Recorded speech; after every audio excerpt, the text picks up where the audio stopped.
The story of the Nutcracker Ballet.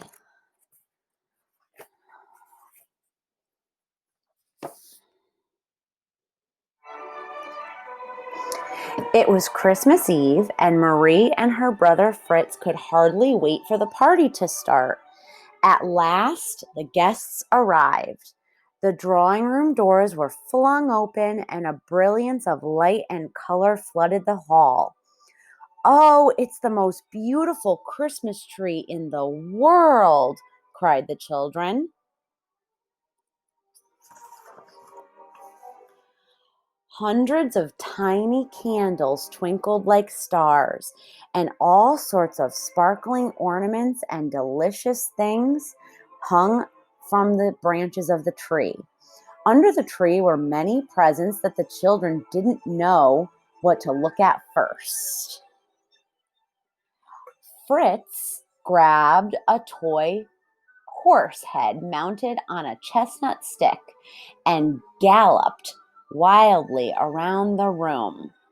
Marie showed everyone her lovely china doll.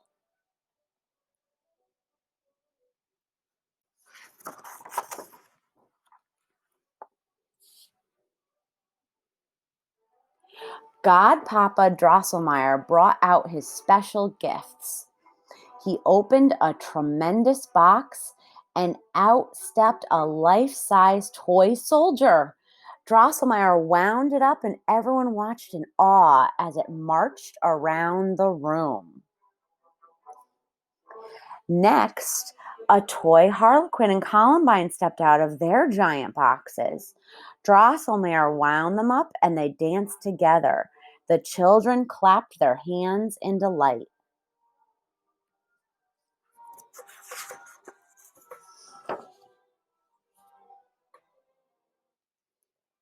Then Drosselmeyer got out from under the tree his gift for Marie and gave it to her.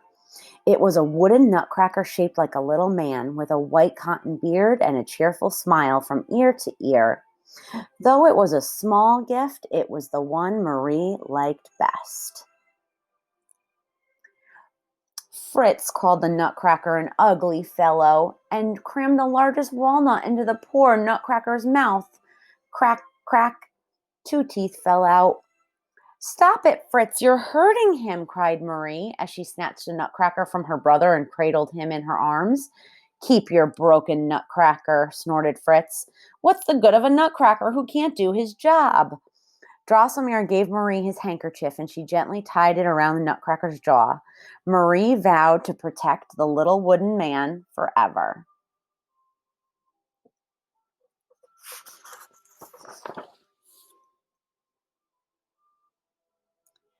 Later that night, after the party was over and everyone was in bed, Marie crept quietly downstairs to the drawing room. The grandfather clock struck midnight. Marie stared at the chiming clock when suddenly Godpapa Drosselmeyer appeared sitting at the top. "Godfather, what a fright you've given me," cried Marie.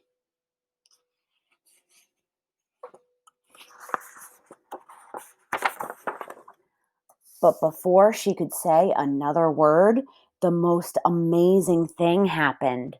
The tree began to grow bigger and bigger, and the windows and toys and everything in the room grew with it. Now Marie seemed no bigger than the size of the toy nutcracker.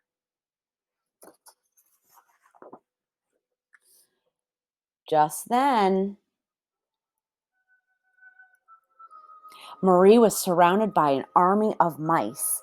Led by their leader, they drew their swords and marched right up to the toy cupboard to challenge their enemy.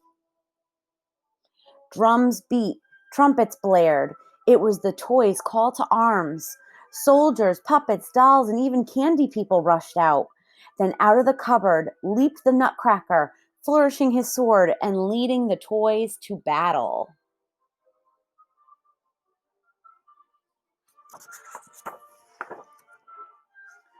Rank after rank of mice appeared. Marie watched in horror as the nutcracker's small army was driven back. At last, 3 mice seized the nutcracker's sword. "Now I have you," squeaked the king of the mice. Marie could stand it no longer. "Oh, my poor Nutcracker," she cried, and then she threw her left shoe as hard as she could directly at the king of mice. Suddenly, the mice disappeared as if by magic.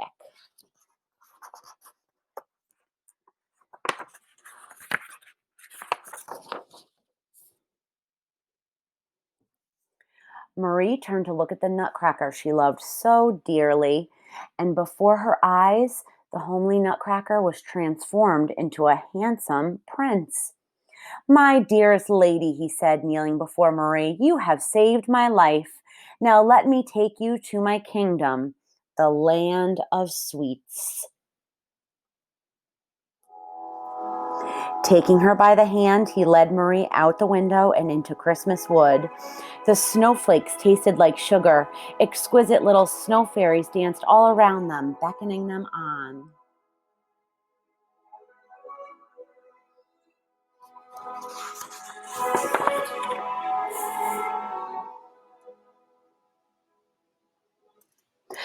Marie and the little prince were greeted at his palace by a beautiful lady dressed in pink and white who shimmered like a dewdrop. "She is the Sugar Plum Fairy," said the little prince. He told the Sugar Plum Fairy of his battle with the king of mice and how Marie had saved his life. The Sugar Plum Fairy gently kissed Marie. Then she clapped her hands, and little angels with golden wings and halos took their places for the fairies' dance, honoring the homecoming of the little prince.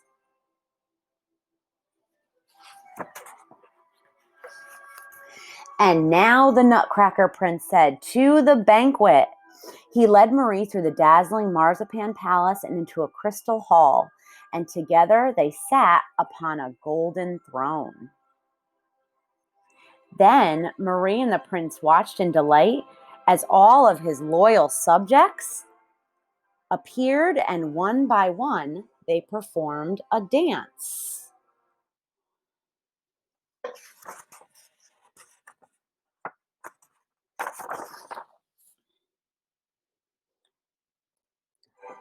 From Russia came the Cossack dancers. Chinese dancers jumped out of a teapot and did a lively dance.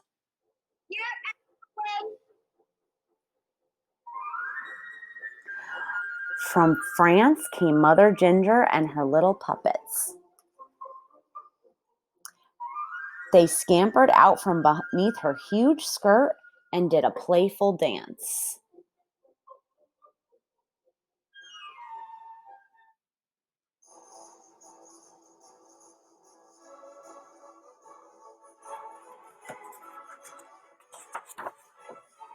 Then all of the flowers assembled for the Waltz of the Flowers, which was led by the Sugar Plum Fairy.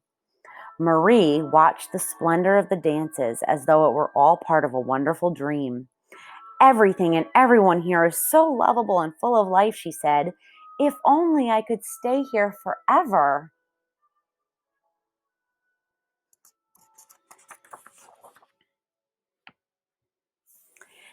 At last, Marie and her Nutcracker Prince stepped onto the royal sleigh drawn by reindeer, and all of the loyal subjects stood by to bid them farewell. Marie and the prince waved as the sleigh rose slowly into the glittering sky. Everyone in the land of sweets waved back till the sleigh disappeared from sight.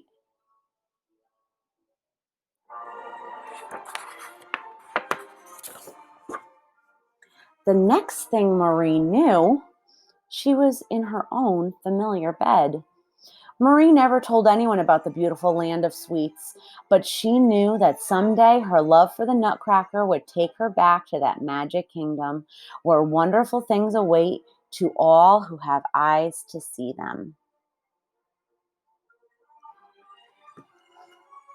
The end. All right. So, like I said, this isn't just a book. The